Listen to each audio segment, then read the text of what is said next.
হে আমাকে পজিশনাল মনে করলো না, তাহলে আমার এইভাবে চলাফেরা দরকার যেন হেও আমাকে পজিশনাল মনে করে। নিজের ব্যাপারে সতর্কতা অবলম্বন করা দরকার।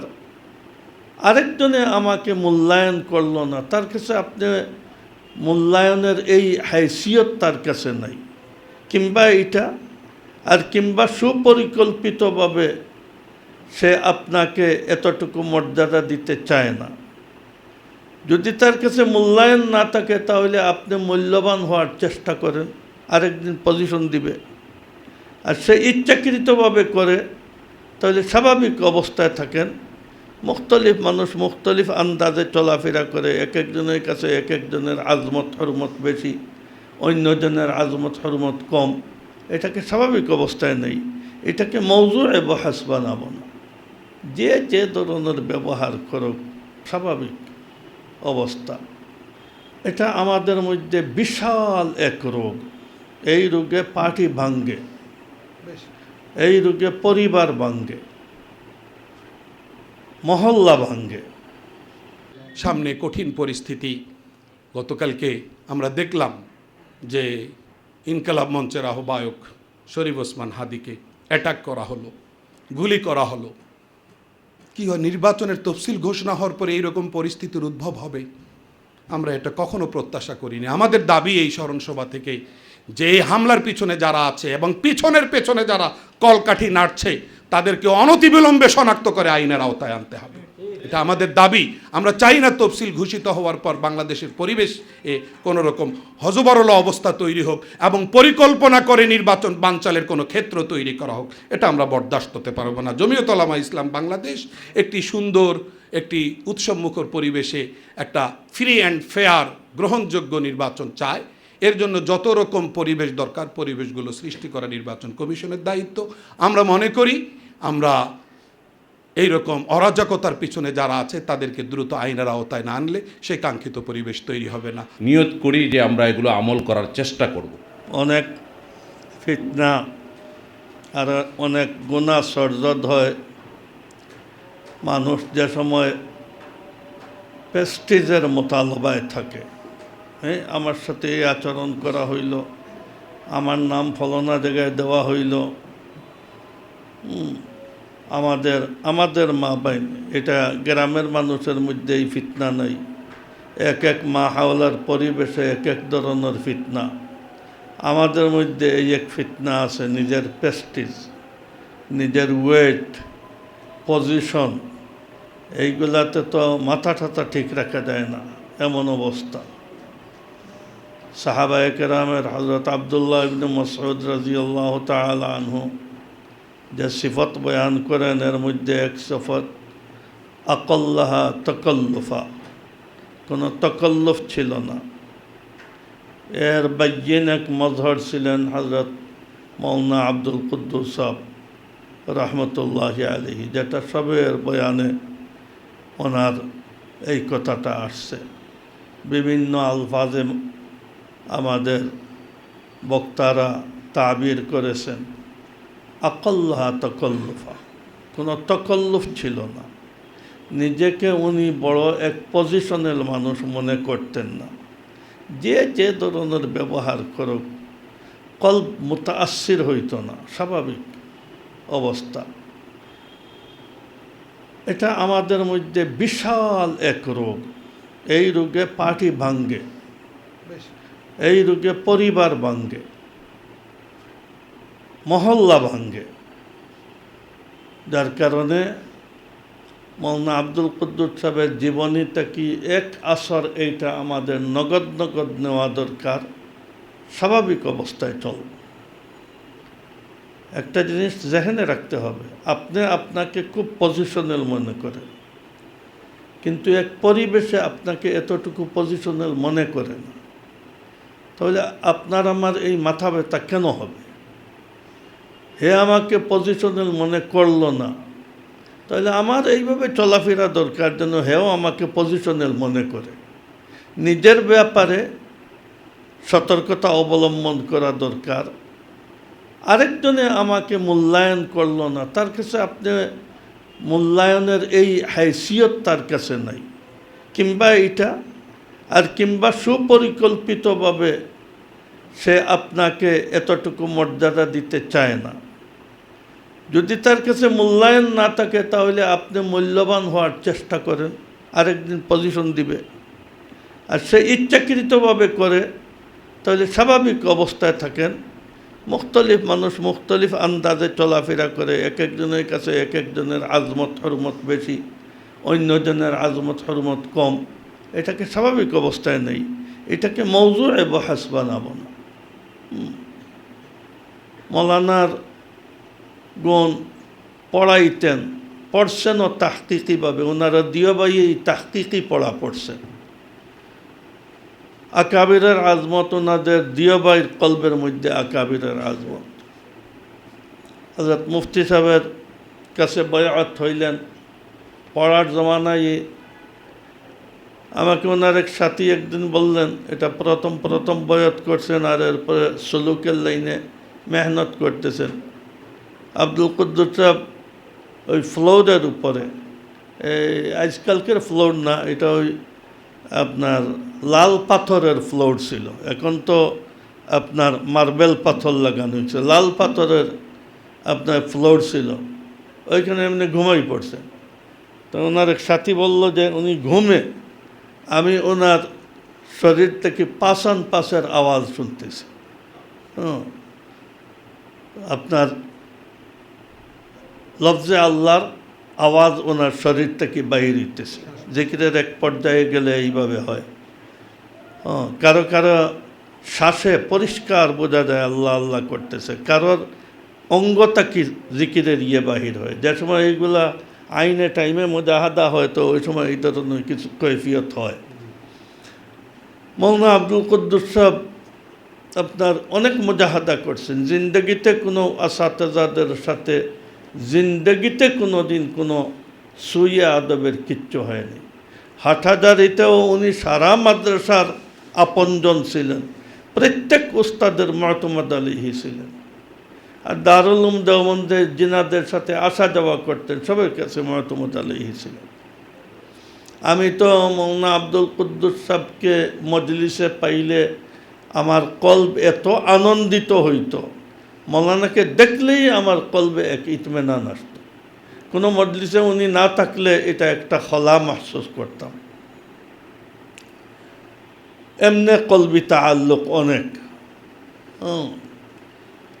তো মৌলানার অনেক কিছু আমরা শুনছি, কিন্তু যদি আমরা কোনো মানুষের জিন্দগির আলোচনা থেকে এই দিন থেকে একটা তাআসসুর নিয়ে না যাই আর সব নমাইশ বানাই ফেললাম, তো এটা বড় গলত জিনিস। যার কারণে ওনার এক নম্বর তারিফ হইল সাহাবায়ে কেরামের এই সিফত, তকল্লুফ নাই।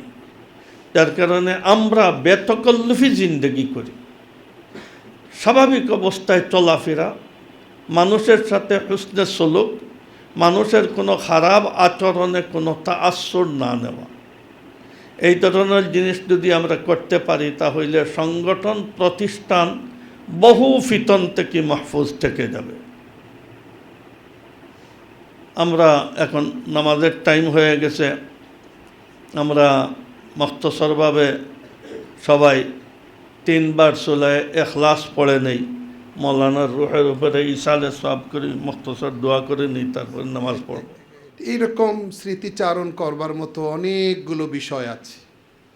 আর স্মৃতিচারণ বিষয়টা এমন একটা বিষয়, যে বিষয়টা উপস্থাপন করবার জন্য, বলার জন্য পর্যাপ্ত সময় দরকার। সেই সময়টুকু এখন আমাদের নেই। আমাদের প্রধান অতিথি, আমাদের দলের সম্মানিত সভাপতি দামাত বারাকাতুহুম বক্তব্য রাখবেন।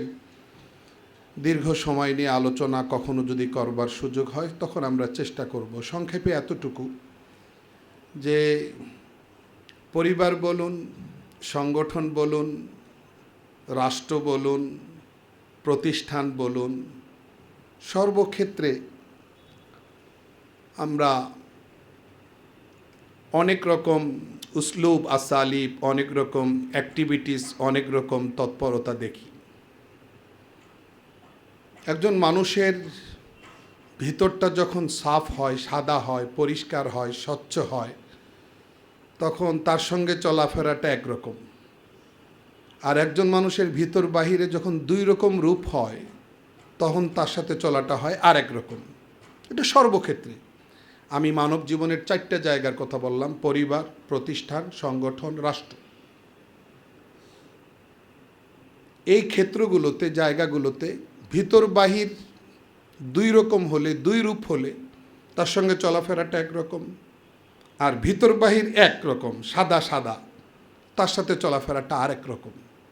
বলার অপেক্ষা রাখে না, বলার প্রয়োজন নাই যে ভিতর বাহির সাদা হওয়া। আমরা অনেকেই হয়তো ওই পর্যায়ে পৌঁছতে পারিনি। আমি নিজে মোতাকাল্লিম, আলোচনা করছি, আমারও হয়তো হালত খুব খারাপ নিঃসন্দেহে।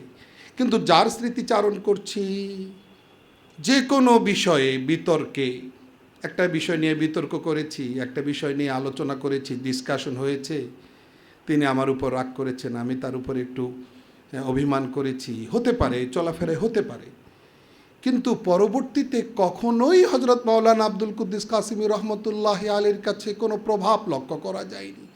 এতটা সাদা ছিলেন, মানে যেমন ওনার বড় ভাই আল্লামা নূর হোসেন কাসিমি রহমতুল্লাহ আলীর কথা না বললেই নয়। মানে একবারে সাদা। মানে একটা মজলিসে, আজকের জমানে একটা মজলিসে হট টকিং হয়েছে, গরম আলোচনা হয়েছে। সংগঠন করলে, রাষ্ট্র করলে, প্রতিষ্ঠান করলে সহযোদ্ধাদের মধ্যে এরকম হতে পারে, কিন্তু তীব্র হট টকিং, একবারে গরম আলোচনার পর ওনার দিলের মধ্যে কোনো আসর নাই। এটা একটা বড় গুণ, এটা একটা মস্ত বড় একটা সিফত। এই সিফতটা আমাদের সকলের কাছে থাকা উচিত। স্বামী স্ত্রীর মধ্যে কোনো তর্ক হলে এটার প্রভাব যদি 6 মাস পর্যন্ত স্টে করে, 1 বছর 2 বছর পর্যন্ত স্টে করে, ক্ষেত্র বিশেষে যদি মৃত্যু পর্যন্ত দুইজনের মধ্যে একদিনকার তর্কের আসর থেকে যায়, তাহলে গোটা দাম্পত্য জীবনটা একবারে মানে দুনিয়ার মধ্যে একটা অশান্তির কেন্দ্র হয়ে দাঁড়ায়। এটা অভিজ্ঞতা, এটা বাস্তবতা। তো আমরা যারা সংগঠন করি, বিভিন্ন জায়গায় দায়িত্ব পালন করি, আমাদের মধ্যে কখনো রাগগোস্বা হতে পারে, কিন্তু আল্লামা নূর হোসেন কাসিম রহমতুল্লাহ আলাইকে যেই সিফতে মুত্তাসিফ দেখেছি, যেই গুণে গুণান্বিত দেখেছি, এই একটা গুণের কথা আমি বলছি, সেটা বদর যায় আতাম, অর্থাৎ পরিপূর্ণ মাত্রায় হজরত মাওলানা আব্দুল কুদ্দুস কাসিমি হাফিজাহুল্লাহর চরিত্রে আমি দেখেছি। ভিতরটা সাফ ছিল, পরিষ্কার ছিল। এই পরিষ্কার দেলওয়ালা মানুষের দুর্ভিক্ষ চলছে। আমরা যদি সেই দুর্ভিক্ষটা গুছাতে পারি, দূর করতে পারি, বহুত কাজ আগে বাড়বে, বহুত কাজ আগে বাড়বে। আল্লাহ তাআলা মুতাকাল্লিমকে এই সিফত অর্জন করার তৌফিক দান করুন। উযকুরু মাহাসিনা মাওতাকুম, নবী ইসলামের ইরশাদে কেরামি। এতে খুবই মাহাসিন আলোচনা করতে হয়, সময়ের অভাব এই জায়গায়। আর বড়রা তো বলে গেছেন, বিদগ্ধ আলেমরা, যে তাতানাজ্জালুর রহমা ইনদা যিকরি সালেহিন, মানে সালেহিনের আলোচনা করলে আল্লাহ তাআলার রহমত নাজিল হয়। সুতরাং বিষয়টা অনেক লম্বা। হযরত মাওলানা আব্দুল কুদ্দুস কাসিমি, যাকে আমরা হারিয়েছি, মানুষ চলে যায় কিন্তু তার গুণগুলো থেকে যায় সহকর্মী এবং সহযোদ্ধাদের মধ্যে। হসপিটালের বিছানায় শুয়ে আছেন, বারবার ফোন করছেন। আমার মনে হয় যদি প্রতি সপ্তাহে যাইতে পারতাম একবার, প্রতি সপ্তাহে উনি আনন্দ পাইতেন। প্রতি সপ্তাহে যদি একবার ওনাকে কারগুজারি দিতে পারতাম, প্রতি সপ্তাহে ওনার মধ্যে একটু ইতমিনান আসতো এবং সেই ইতমিনানের প্রভাব শরীরের উপরে পড়তো। কিন্তু পারি নাই, সেটা ব্যর্থতা। চেয়েছেন তিনি, যতটুকু গিয়েছি একবার দুবার, এটা যথেষ্ট ছিল না, উনি আরও বেশি চেয়েছেন, পারিনি। যে কয়েকবার গিয়েছি প্রতিটা বার উনি মানুষটা বসতে পারেন না, উনি আমাকে দেখে বসবেন, সংগঠনের কথা শুনবেন, এবং শুনে দেখা যাচ্ছে 1-2 ঘন্টা আগে ওনার অবস্থা কাইফিয়ত একরকম ছিল। এগুলো তাজকারা আলোচনা, পর্যালোচনা শুনবার পরে উনি চোখে মুখে ওনার ভাবটা আরেক রকম, মানে উনি সুস্থ। এই যে বিষয়টা, অনুরাগ, আসক্তি সংগঠনের প্রতি, আমাদের কাজকর্মের প্রতি ওসিয়ত করলেন যে আপনারা যেই সিদ্ধান্তে আছেন এই সিদ্ধান্তে আপনারা মজবুত থাকেন, এরকম দৃঢ়তা আমি কামনা করছি, যেমনটা ওনার সাহেবজাদা বলছিলেন। আমরা অনেক খুবই আলোচনা করতে পারবো, কিন্তু তাকে তো আর ফিরে পাবো না। আল্লাহ তাআলা তার খেদমাত, তার কারনামা, তার কার্যাবলী, তার খুবই মাহাসিনগুলোকে, তার ভালো কাজগুলোকে আল্লাহ তাআলা রফে দারাজার উসিলা বানান এবং তাকে জান্নাতুল ফেরদৌসের মেহমান বানান, জান্নাতুল ফেরদৌসে আলা মাকাম নসিব করেন। সামনে কঠিন পরিস্থিতি। গতকালকে আমরা দেখলাম যে ইনকালাব মঞ্চের আহ্বায়ক শরীফ ওসমান হাদিকে অ্যাটাক করা হলো, গুলি করা হলো। কি হয়, নির্বাচনের তফসিল ঘোষণা হওয়ার পরে এইরকম পরিস্থিতির উদ্ভব হবে, আমরা এটা কখনো প্রত্যাশা করিনি। আমাদের দাবি এই স্মরণসভা থেকে যে এই হামলার পিছনে যারা আছে এবং পিছনের পেছনে যারা কলকাঠি নাড়ছে তাদেরকে অনতিবিলম্বে শনাক্ত করে আইনের আওতায় আনতে হবে। এটা আমাদের দাবি।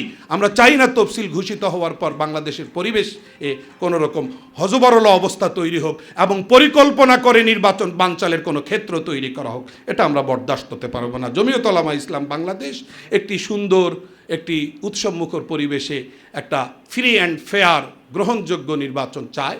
এর জন্য যত রকম পরিবেশ দরকার, পরিবেশগুলো সৃষ্টি করা নির্বাচন কমিশনের দায়িত্ব।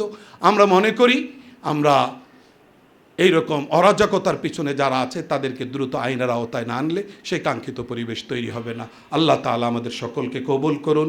হযরত মাওলানা আব্দুল কুদ্দুস কাসিম রাহিমাহুল্লাহর শোক সন্তপ্ত পরিবারের সকলের প্রতি আমরা গভীর সমবেদনা প্রকাশ করছি। তাদের আওলাদ, তার আওলাদ, সন্তান সবার প্রতি আমরা সমবেদনা প্রকাশ করছি এবং আল্লাহ তাআলার কাছে দোয়া করছি আল্লাহ তাআলা সবরে জামিল ইখতিয়ার করার তৌফিক দান করেন। ওমা আলাইনা ইল্লাল বালাগ। আসসালামু আলাইকুম। ইসলাম বাংলাদেশের মুহতারাম সহ সভাপতি, হাজার উলামায়ে কেরামের উস্তাদ শেখুল হাদিস হযরত মাওলানা আব্দুল কুদ্দুস রাহিমাহুল্লাহ এর স্মরণে তার জীবন ও কর্মের উপর আয়োজিত আজকের এই আলোচনা সভার সম্মানিত সভাপতি, উপস্থিত আজকের এই আলোচনা সভার মুহতারাম প্রধান অতিথি, বাংলাদেশের অহংকার, হকানিয়তের আলমবরদার, জাতির ক্লান্তিকালে ইসলাম ও মুসলমানদের পক্ষে বলিষ্ঠ অবস্থানকারী ব্যক্তিত্ব, সংগঠনের মুহতারাম সভাপতি শেখুল হাদিস আল্লামা ওবায়দুল্লাহ ফারুক হাফিজাহুল্লাহ, উপস্থিত জাতীয় নেতৃবৃন্দ, ঢাকা মহানগরের সম্মানিত দায়িত্বশীল বৃন্দ, বড়রা কথা বলবেন। আমি দীর্ঘ 9 বৎসর থেকে হযরত রহমতুল্লাহ আলাইহির সাথে সম্পৃক্ত। রাহবারে মিল্লাত আল্লামা নূর হোসেন কাসেমী রহমতুল্লাহ আলাইহির ছোটো ভাই হওয়ার সুবাদে এবং আমি দীর্ঘদিন হুজুরের সংস্পর্শে থাকার কারণে জমিয়তের প্রচার বিভাগে কাজ করেছি। হুজুর তখন মহাসচিব ছিলেন। সেই সুবাদে আব্দুল কুদ্দুস রহমতুল্লাহ আলাইহি বারবার বাড়িতে যাওয়া আসা করতেন। দলেরও তখন গুরুত্বপূর্ণ দায়িত্বে ছিলেন। আমি ওনাকে যতটুকু দেখেছি, উনি অত্যন্ত অমায়িক এক ব্যক্তিত্ব ছিলেন। রাগ, গুসা বলতে ওনার কিছুই ছিল না। দলের মধ্যে অভ্যন্তরীণ বিভিন্ন সময় বিভিন্ন জটিলতা দেখা দেয়, এটা স্বাভাবিক। একসাথে চলতে গেলে অনেক সময় জটিলতা দেখা যায়। কোনো সামান্যতম জটিলতা দেখলে তিনি খুব পেরেশান হতেন এবং এটাকে সমাধান করে দলকে কীভাবে সম্মুখপানে এগিয়ে নিয়ে যাওয়া যায়, উম্মতের তার জমান কীভাবে জমিয়ত হয়, এই চিন্তা চেতনা তার মধ্যে সবসময় কাজ করত। পদের প্রতি লোভ, নিজের ব্যক্তিত্ব প্রকাশ, দুনিয়ার মোহ অর্জন, এই কোনো কিছুই তার মধ্যে বিদ্যমান ছিল না। রব্বে করিমের দরবারে আজকে আপনাদের সামনে আপনাদেরকে সাক্ষ্য রেখে আল্লাহ রাব্বুল আলামিনের কাছে মোনাজাত করছি, আল্লাহ যেন তাকে জান্নাতুল ফিরদাউস নসিব করেন। আমিন।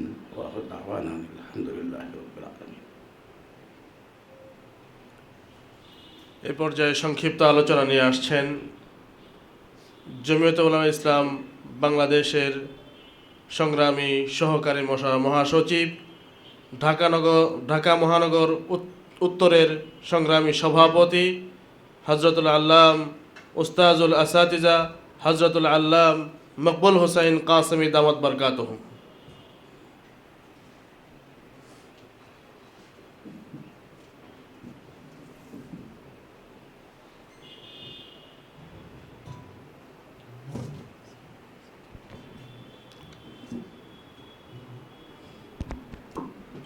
نحمده ونصلي على رسوله الكريم وقد قال عليه الصلاة والسلام اذكروا محاسن موتاكم وقال عليه السلام العلماء ورثة الأنبياء। শেখুল হাদিস হযরত মাওলানা আব্দুল কুদ্দুস কাসিমি রাহিমাহুল্লাহ রাহমাতান ওয়াসিআ এর স্মরণে আয়োজিত আজকের এই দোয়া মাহফিলের সম্মানিত সভাপতি, আজকের এই মাহফিলের সম্মানিত প্রধান অতিথি, জমিয়ত উলামা ইসলাম বাংলাদেশের সংগ্রামী সদরে মাহতারাম আল্লামা ওবায়দুল্লাহ ফারুক হাফিজাহুল্লাহ, জমিয়তের কেন্দ্রীয় মুরব্বীগণ, ঢাকা মহানগর উত্তর ও দক্ষিণের জিম্মাদারগণ এবং আমার প্রিয় সাথী ভাইয়েরা, আল্লাহ পাক রব্বুল আলামিন যুগে যুগে ওয়ারাসাতুল আম্বিয়ার বাস্তব নমুনা কিছু মানুষ দুনিয়াতে প্রেরণ করে। সেই ধারাবাহিকতায় আজ থেকে 5 বছর পূর্বে এই আজকের 13ই ডিসেম্বর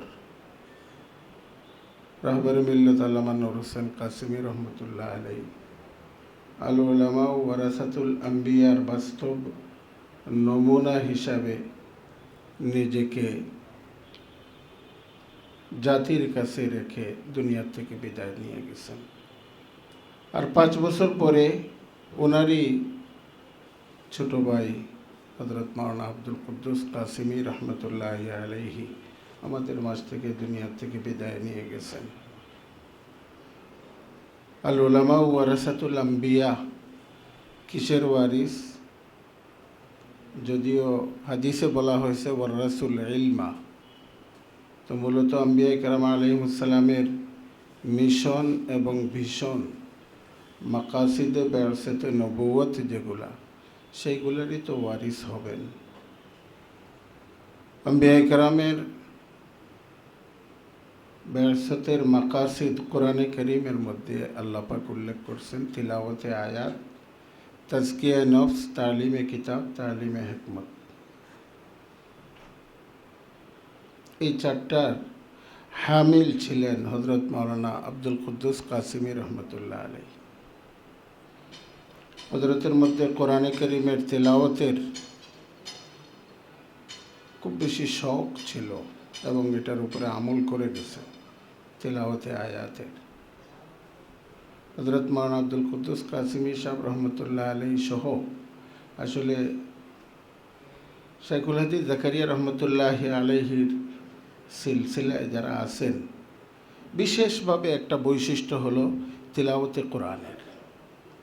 সব আমাদের হক্কানি সিলসিলার বুজুর্গানে দিন সবাই তিলাওয়াত করতেন, আশিক ছিলেন, কিন্তু এই সিলসিলার মধ্যে আমি একটু ব্যতিক্রমী পেয়েছি এই তিলাওয়াতের মধ্যে, শাইখুল হাদিস জাকারিয়া রহমতুল্লাহ আলাইহির সিলসিলার মধ্যে।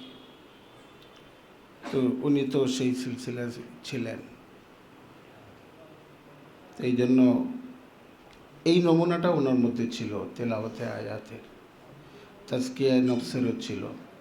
উনি একজন আহলে দিল বুজুর্গ ছিলেন, মুজাজ ছিলেন এবং শেষ পর্যন্ত তাজকিয়ায়ে নফসের এই খিদমতের সঙ্গে নিজেকে সম্পৃক্ত রেখেছেন, বহু মানুষকে দিক নির্দেশনা দিয়ে গেছেন।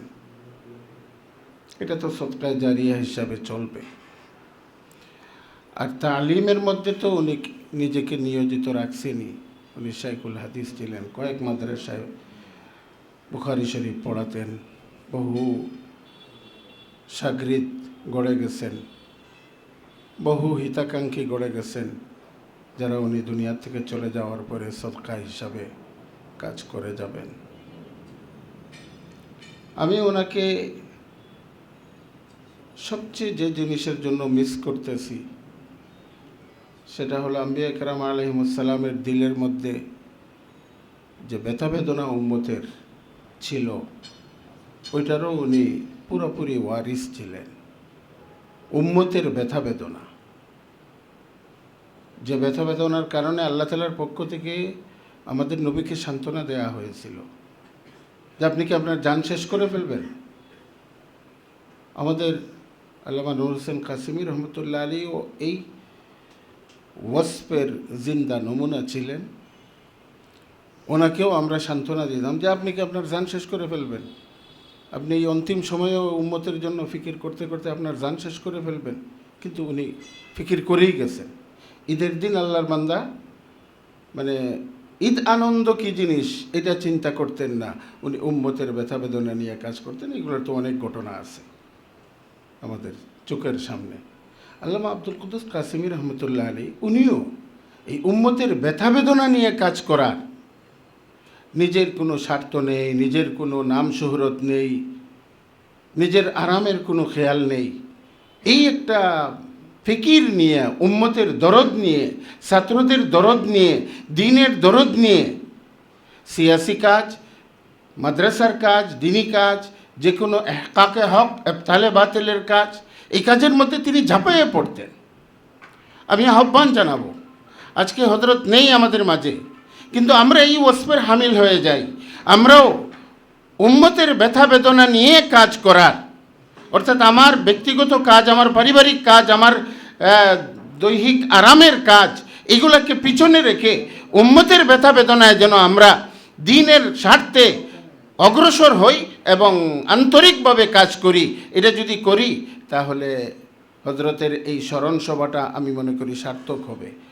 আল্লাহ তাআলা আমাদের সবাইকে, আমাকেও এবং আমাদের সবাইকে হযরতের এই ব্যথা বেদনা নিয়ে কাজ করার তৌফিক দান করুন।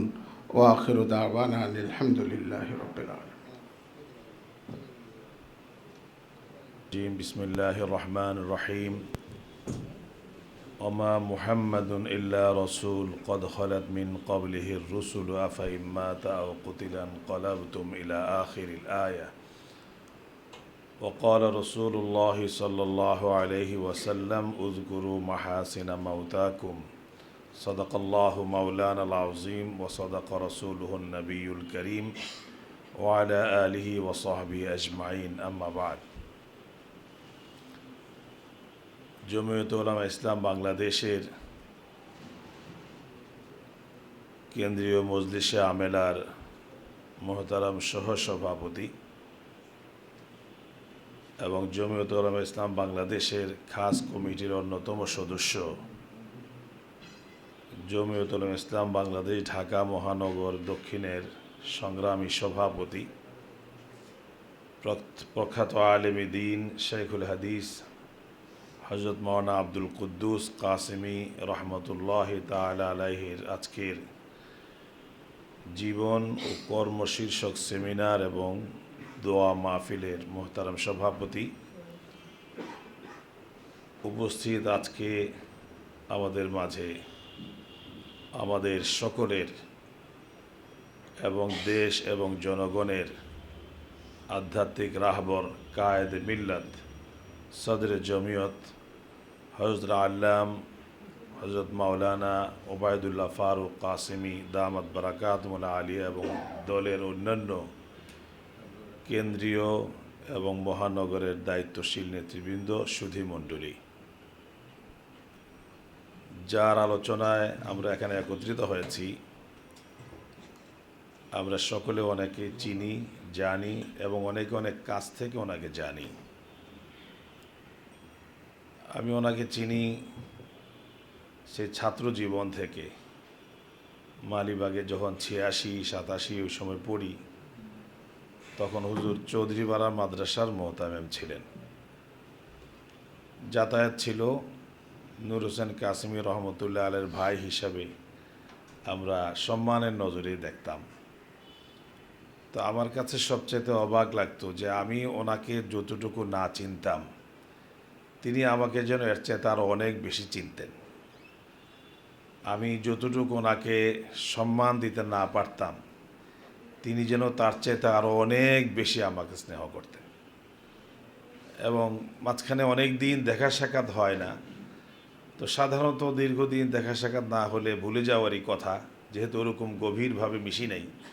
কিন্তু এরপরে যখনই কোনো জায়গায় একসাথে হতাম, কোনো মসজিদে যেতাম, দূর থেকে ডাকতে, এই লোকমান, এই যে একটা স্নেহ মায়া ভরা ডাক, মাঝে মাঝে আমাকে আদর করে লোকমান্যও বলতেন।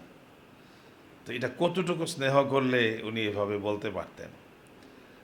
এবং বিশেষভাবে সংগঠনের সাথে যখন আমি জড়িত হই তখন থেকে এটা আরও গভীর সম্পর্ক।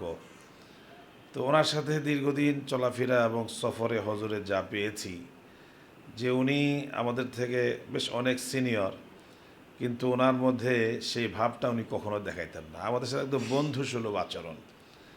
আমরা ছাত্র অবস্থায় ছাত্র বন্ধুরা যেমনি একসাথে কথাবার্তা বলি বা আনন্দ করি, ঠিক ওরকমই করতেন। আর সবসময় ওনার মধ্যে যেই প্রেরণাটা দেখতাম, যে সেটা হলো যে আমার যেটা অনুভূতি, যে উনি নিজের সংসার বা নিজের জন্য অতটা চিন্তা করতেন না যতটা চিন্তা তিনি সংগঠনকে নিয়ে করতেন। বিশেষভাবে সাংগঠনিক কোনো কাজে ঢাকা মহানগর এবং বিভিন্ন জেলা, বিশেষভাবে কুমিল্লা, নোয়াখালী, ফেনী, চাঁদপুর, এই জেলাগুলো কমিটি গঠনের জন্য এত বেশি উৎসাহ দিতেন এবং অনুপ্রেরণা দিতেন আমাদেরকে। টেলিফোন করেও বলতেন, সাক্ষাৎ হলেই বলতেন, মহানা কুমিল্লার কী করলেন, চাঁদপুরে কী করলেন, ফেনী নোয়াখালী কী করা যায়। তো আফসোস হয়, কিন্তু আমার খুব মনে সেই ব্যথাটা এখনও আছে, যে কুমিল্লা যখন আমরা একটা জাঁকজমকপূর্ণ কাউন্সিল করি, অসুস্থতার জন্য উনি যেতে পারেন নাই। তো হুজুর হজরত কাসেমি রহমতুল্লাহ আলাই, তিনিও কুমিল্লাকে নিয়ে বেশি ভাবতেন। কুমিল্লা কমিটিও হয়েছিল, কিন্তু আমরা পরবর্তীতে যে কমিটিটা করেছিলাম, যেই কাউন্সিলটা হয়েছিল, যে যদি নুর হোসেন কাসেমি সাহেব রহমতুল্লাহ আলাই বেঁচে থেকে সেই দৃশ্যটা দেখতেন, তার ওনার মনটা আনন্দে ভরে যেত। তো এইভাবে ওনাদের যে সাংগঠনিক কাজ এবং দলের প্রতি ওনাদের যে একটা সবসময় আবেগ এবং দলীয় কাজকে অগ্রসর করার জন্য ওনাদের যে মনের সবসময় অনুপ্রেরণা, এটা দ্বারা আমরা সত্যিই আগ্রহী হতাম, কাজের প্রতি উৎসাহী হতাম। তো সবাই তো আমরা আছি, দায়িত্বে আছি, দলের বিভিন্ন কার্যক্রমে আছি। এই ধরনের ত্যাগী নেতাদের এবং এই জাতীয় আদর্শিক মুরব্বীদের খুবই অভাব। আমরা ওনাকে হারিয়ে যেই শূন্যতায় পড়েছি, এই শূন্যতা কাটিয়ে ওঠার মতো নয়। আমরা দোয়া করি আল্লাহ পাক রব্বুল আলামিন হজরতের জমিয়তের প্রতি যেই ওনার আবেগ এবং আগ্রহ ছিল, এটাকে উসিলা করে যেন আমাদের আকাবের আসলাফদের দলে সামিল করে নেন। ওনার পরিবারের এবং দলের আমরা যারা আছি সকলকে আল্লাহ পাক সবরে জামিল এখতিয়ার করার তৌফিক দান করেন। ওনাকে হারিয়ে যে শূন্যতা সৃষ্টি হয়েছে, আমরা যেন সেই শূন্যতাটাকে পূরণ করতে পারি, এ বলে আমি আমার বক্তব্য শেষ করছি। আসসালামু আলাইকুম রহমতুল্লাহ বারাকাতুহু। উদাত্ত আহ্বান রাখবো, আমরা সকলেই নিয়ত করি যে আমরা এগুলো আমল করার চেষ্টা করব। দ্বিতীয়ত হলো, আপনারা এখানে উপস্থিত হয়েছেন, এজন্য আপনাদের সকলকে কষ্ট করে এখানে উপস্থিত হওয়ার জন্য আপনাদের সকলকে আন্তরিকভাবে ঢাকা মহানগর দক্ষিণের পক্ষ থেকে আপনাদেরকে অন্তরের অন্তঃস্থল থেকে ধন্যবাদ জানাচ্ছি। এই বলে আমি আমার বক্তব্যকে শেষ করছি। ওয়াখির দাওয়ানা আলহামদুলিল্লাহ রাব্বিল আলামিন। আমাদের সদর মুহতারাম উনি দোয়া করবেন। আলহামদুলিল্লাহ।